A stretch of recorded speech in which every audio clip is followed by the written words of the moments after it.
UPSC की coaching करने के लिए जो बच्चे 12th के बाद आते हैं कोचिंग सेंटर्स में, उनका जो क्वेश्चन होता है वो ये होता है कि एनसीईआरटीज़ कराई जाती हैं यहाँ पे या नहीं। फिर दूसरा क्वेश्चन होता है एनसीईआरटी कौन सी क्लास से स्टार्ट होती है और कौन सी क्लास तक कराई जाती है।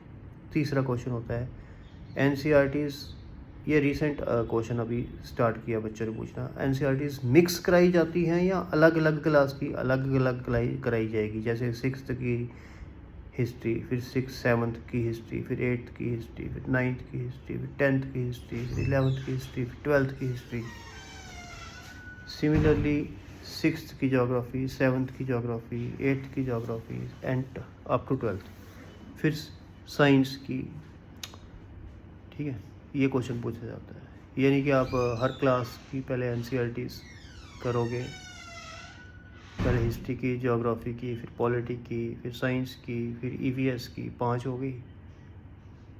हाँ, तो 8 लगा लो, एक सब्जेक्ट की 8 एनसीईआरटी, एक महीना तो लगेगा, है ना, या 15 दिन तो लगेंगे, 15-20 दिन तो आप लगा लो हिसाब कितना टाइम हो गया। ठीक है, तो मेरे हिसाब से 2 साल तो एनसीईआरटीज़ कवर करने को लग जाएंगे। ठीक है, और फिर उसके बाद क्या कराया जाएगा। जब 2 साल एनसीईआरटीज़ आपने पढ़ ली तो फिर आप आईएएस का सिलेबस स्टार्ट करोगे, और फिर 1 साल आईएएस का सिलेबस चलेगा तो फिर कोचिंग ख़त्म हो जाएगी।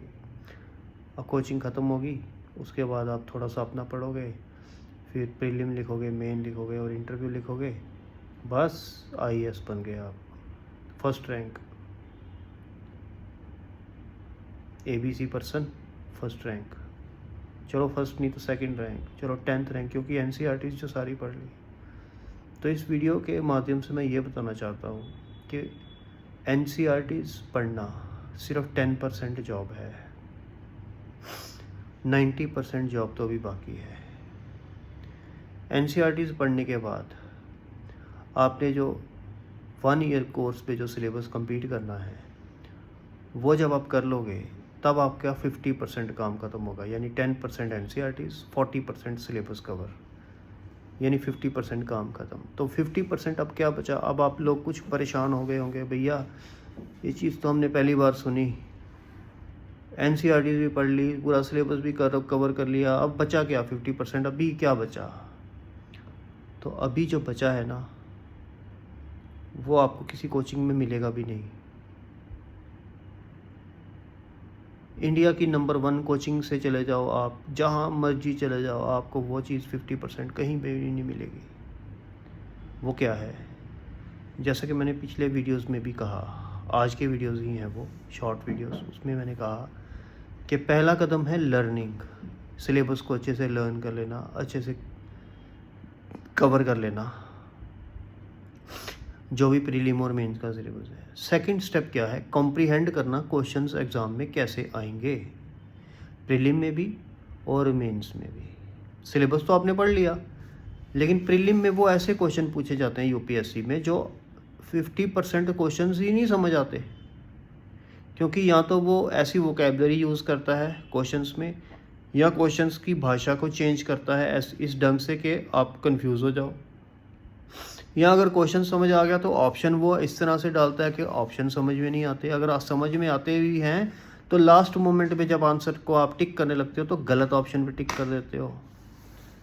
तो आधे लोग तो प्रीलिम से ही बाहर हो जाते हैं डिस्पाइट सिलेबस पूरा कवर किया हो। ठीक है, उसके बाद रह गया मेंस एग्ज़ाम, जो कि पूरी रीढ़ की हड्डी है इस एग्ज़ाम की। ठीक है, वो तो रह ही गया अभी, उसके बारे में तो किसी ने सोचा ही नहीं। सिलेबस भी कवर कर लिया, एनसीईआरटीज़ भी कवर कर ली, अब तो रीढ़ की हड्डी तो अब आई, बैकबोन ऑफ द एग्ज़ाम। अरे प्रीलिम क्लियर हो गया अगर गलती से, तो 2 महीने 2.5 महीने के अंदर मेंस है, मेंस में मैंने ऑप्शनल भी तैयार करना है। चलो अगर किया भी है तो सिलेबस तो किया है, लेकिन क्वेश्चंस कैसे आ रहेंगे। अब PYQs देखें 10 साल के, ट्रेंड में क्या चल रहा है, कौन से टॉपिक्स आ रहे हैं, कौन से नहीं आ रहे। पेपर 1 भी है, 2 भी है, जीएस में क्या आ रहा है, एथिक्स के क्वेश्चन कौन से क्वेश्चंस आ रहे हैं, मॉरल थिंकर्स के ज़्यादा आ रहे हैं, केस स्टडीज़ किस टाइप की आ रही हैं, ठीक है। हिस्ट्री में क्या पूछ रहा है,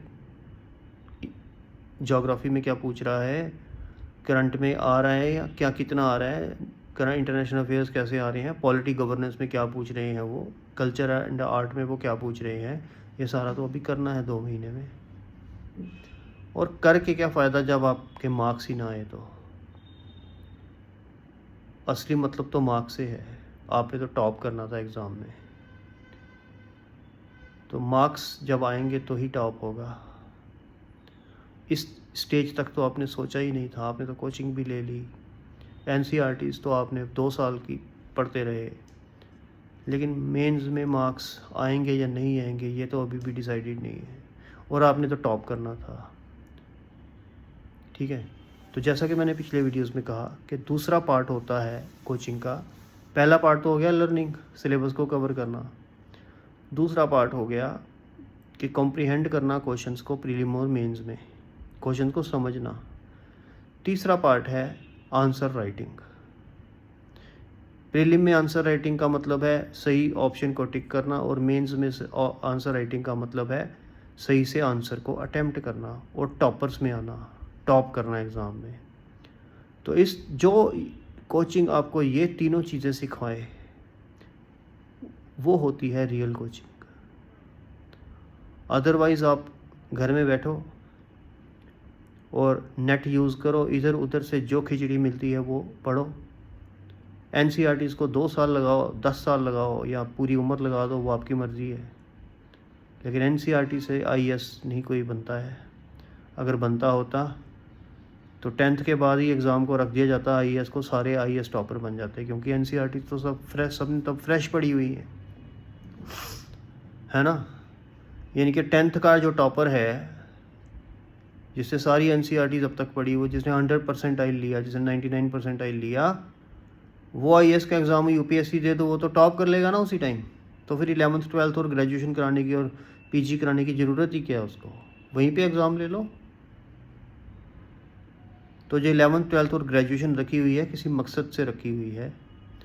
तो आप लोगों को यही मैसेज है, आई थिंक आपको समझ आ गया होगा मैसेज क्या है वो आप लोग खुद समझ लो इस वीडियो से, इतने समझदार तो आप हो गए ही, ठीक है।